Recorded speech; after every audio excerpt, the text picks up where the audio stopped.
Hello. Radhe Radhe सखियों, ये बड़ा पावन महीना शुरू होने वाला है 27 तारीख से, मंगलवार से, जिसको बैसाख महीना, जैसे कार्तिक का महीना होता है, माह का महीना होता है, ऐसे विष्णु भगवान लक्ष्मी माता का बैसाख का महीना होता है। इस महीने में भी स्नान, दान, जप, तप, जोत, बत्तियाँ, उसका बड़ा महत्व होता है। तो बैसाख की कहानियाँ होती हैं। आप मेरे चैनल पे हर रोज़ बैसाख की कहानी, महात्म और आरती सब कुछ आपको मिल जाएगा। बैसाख की एक कहानी, इसमें एक बंदरिया की कहानी का बड़ा महत्व है। कहते चाहे तुम बैसाख नहाओ चाहे ना नहाओ, लेकिन बंदरिया वाली कहानी सुबह सुनने से ही उसका बहुत आपको लाभ मिलेगा। एक राजा था, वो बैसाख नहाया करता था। उसने पूरे अपने नगर में सबको कहलवा दिया कि कोई भी मेरे नहाने से पहले गंगा जी में स्नान नहीं करेगा। लेकिन गंगा जी के किनारे पे एक पेड़ था जिस पे एक बंदरिया रहती थी। वो राजा के आने से पहले ही पानी में चली जाती और नहा के वापस अपने पेड़ पर चढ़ जाती। राजा जब आता तो उसको पानी हिलता हुआ दिखता और कहीं कहीं पर पानी के छींटे भी पड़े हुए दिखते। राजा बड़ा परेशान, उसने अपने सैनिक लगा दिए कि हर कोई जाके देखो कि कौन है। सैनिकों ने बहुत देखा, पहरा बिठा दिया, लेकिन उनको नहीं मिला। जब बैसाख का महीना ख़त्म होने वाला था तो एक दिन एक सैनिक को दिखाई दिया कि कोई एक बंदरिया आती है, पेड़ के ऊपर से उतर के आती है और नहा के फिर वापस ही पेड़ पर चढ़ जाती है। वो उस बंदरिया को पकड़ के राजा के पास ले आया। राजा के पास लाने के बाद उसने कहा कि महाराज, ये बंदरिया आपके नहाने से पहले नहा लेती है। राजा ने प्रण ले रखा था कि कोई भी स्त्री जाति होगी तो अगर वो बैसाख मेरे से पहले नहा रही होगी तो मैं उससे शादी कर लूँगा। राजा ने अपने प्रण के अनुसार उस बंदरिया से शादी कर ली। बंदरिया से शादी कर ली। बैसाख नहाने के महत्व के कारण वो बंदरिया पेट से रह गई। अब वो राजा से कहने लगी कि 9 महीने बाद जब मेरे बच्चा होगा तो मैं क्या करूँगी, क्योंकि राजा के कोई संतान नहीं थी। राजा की और 2 रानियाँ थीं, वो निसंतान थीं। तो राजा ने कहा कि मैं तुम्हारे महल से और अपने वहाँ तक, राज दरबार तक एक घंटी बंधवा देता हूँ, और जब वो घंटी तुम्हारे दर्द होने शुरू हैं, तुम्हारे बच्चा होना शुरू है, तो वो घंटी बजा देना। कहने लगी ठीक है।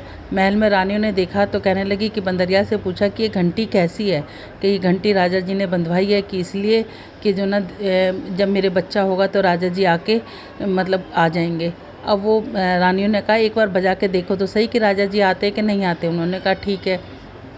रानी ने वो घंटी बजा दी। अब वो बजा दी तो राजा आ गए कि क्या हुआ। कहने लगी मैंने तो बजा के इसलिए देखी थी कि आप आते हो कि नहीं आते। अब जब उसके दर्द होने लगे तो उसने घंटी बजाई तो रानियों ने बीच में रोक लिया कि वो तो जानवर है, उसने ऐसी बजा दी होगी। राजा वापस चला गया। अब वो रानियों से पूछने लगी कि अब मेरे को दर्द हो रहा है, मैं क्या करूं। कहने लगी अपनी आंखों पे पट्टी बांध लो और अपना सिर ओखली में दे दो। उन्होंने ऐसे ही किया। रानी बैसाख के नहाने के कारण उसको बड़ा सुंदर ही एक बालक लड़का पैदा हुआ। अब रानियों ने क्या करा कि वहाँ पर एक मांस के लोथड़े को घी उसके खून से लपेट के रख दिया और लड़के को ले जाकर अपनी दासी को कहा कि इसको जाके नदी के जल में प्रवाहित कर दो। अब राजा आया तो उसने कहा कि क्या हुआ। कहने लगी कुछ नहीं हुआ, बंदरिया ने एक मांस का लोथड़ा पैदा किया है। राजा कहने लगा कि जब मेरी रानियों के नहीं हुआ तो बंदरिया के कहाँ से होगा। उधर जो दासी थी वो उसको फेंकने के लिए गई, लेकिन वो बालक इतना सुंदर था कि उससे फेंका नहीं गया। वहाँ पर कोई कुम्हार मिट्टी खोद रखी थी, उसके वहाँ पर रखाई। कुम्हार कुम्हारी आई, उनके कोई वो भी नहीं संतान थी। उस बालक को देख कर उसका लालन पालन करने लगी। लेकिन बैसाख के महीने और विष्णु भगवान की कृपा से उसको अपना सब कुछ याद था कि मैं एक बंदरिया के पैदा हुआ। उसको थोड़ा थोड़ा स्मरण अपने आप ही सपने में आने लग गया था। एक बार उसने अपनी माँ से कहा कि माँ मेरे को भी हाथी घोड़े बना दो। कहने लगी ठीक है। उसने हाथी घोड़े बना के और वो पनघट पर जाकर बैठ गया जहाँ पर रानी की दासियाँ पानी भरने आती थी। कहते थे मेरे मिट्टी के हाथी घोड़े पानी पी लो।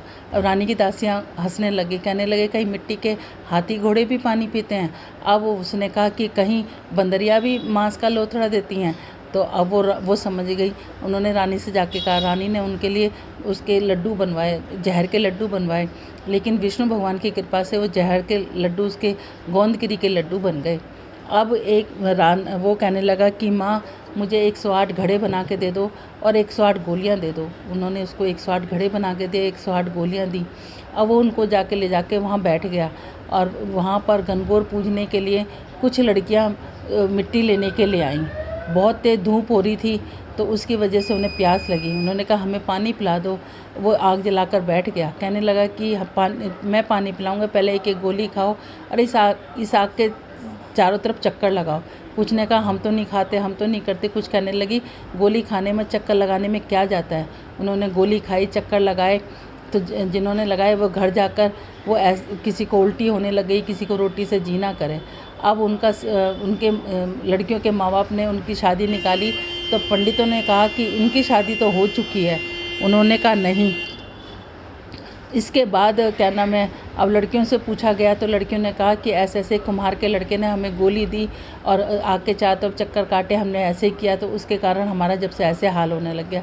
अब वो सारे सेठ अपने लड़कियों को लेके उसकी माँ कुम्हार के घर आया और कहने लगे कि जो ना अब आप ऐसा करो कि इन्हें अपनी बहू बना लो। कहने लगी कि अच्छा। अब उसने कुम्हार ने कहा कि हम गरीब आदमी हैं। उन्होंने कहने लगे नहीं, हम अब ये लड़कियां तुम्हारे घर की बहू बनेंगी। अब उन्होंने उनको बहुत सारा धन दिया और उन लड़कियों के साथ शादी कर दी। इस तरीके से उसके 108 बहुएँ आ गई। अब उसने 108 कमरे बनवाए, सब रहने लगे। 9 महीने के बाद उसके 108 पोते हो गए।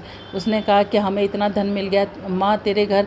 राजकुमार कहने लगा हमें इतना धन मिल गया और माँ तेरे घर 108 बेटे हुए, तो ऐसे कर कि तू पूरे नगर में इस राजा के घर पे खाने के लिए भिजवा। उसने कहा ठीक है। राजा के घर पे न्योता भेजा, पूरे नगर में राजा भी आया।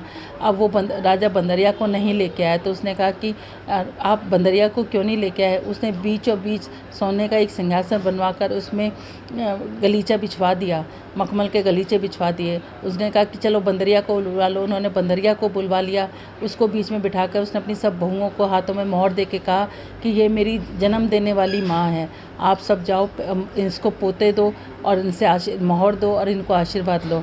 अब रानियाँ समझ गई कि ये वो ये। रानी रूठ रूठ के जाने लगी कि हमसे ज़्यादा ये बंदरिया की आओ भगत क्यों कर रहा है। राजा ने पूछा कि ऐसा क्या है जो रानियों की और हमारी ना पूछ के तुम बंदरियों की आओ भगत कर रहे हो। तो कहने लगा कि बंदरिया मेरी जन्म देने वाली है, अगर जन्म देने वाली माँ है। अगर आपको मेरी बात गलत लग रही है तो आप ये इस दासी से पूछो। दासी ने कहा कि हाँ ये जन्म देने वाली माँ ही है। राजा ने दोनों रानियों को वहीं छोड़ दिया और बंदरिया को और एक से अपने 8 पोतों को लेकर अपनी बहुओं को लेकर महल में आ गया। महल में आके उसने 108 महल बनवा दिए।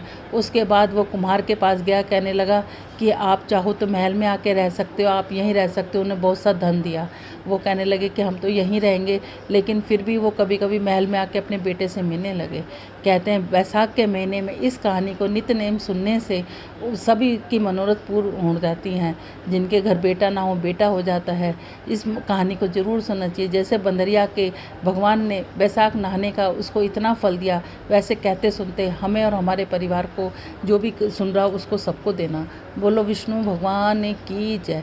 श्रीमन नारायण नारायण नारायण, लक्ष्मी नारायण नारायण नारायण, तुलसी नारायण नारायण नारायण, श्रीमन नारायण नारायण नारायण। बैसाख के महीने में पीपल का सींचना, तुलसी का सींचना और सुबह सूर्य उदय से पहले नहाना, उसका महत्तम कहना सुनना, जोत लगाना, इसका बड़ा ही महत्व है। अगर आप लोगों को मेरा चैनल, ये आप लोगों का चैनल है, इस पे अब आपको हर रोज़ बैसाख का महत्तम, कहानियाँ, आपको सब कुछ मिलेगा। अगर आप नए हो तो सब्सक्राइब करें, पुराने हो तो बेल आइकन को जलाएं, बेल आइकन को ज़रूर दबाएं। बोलो राधे राधे।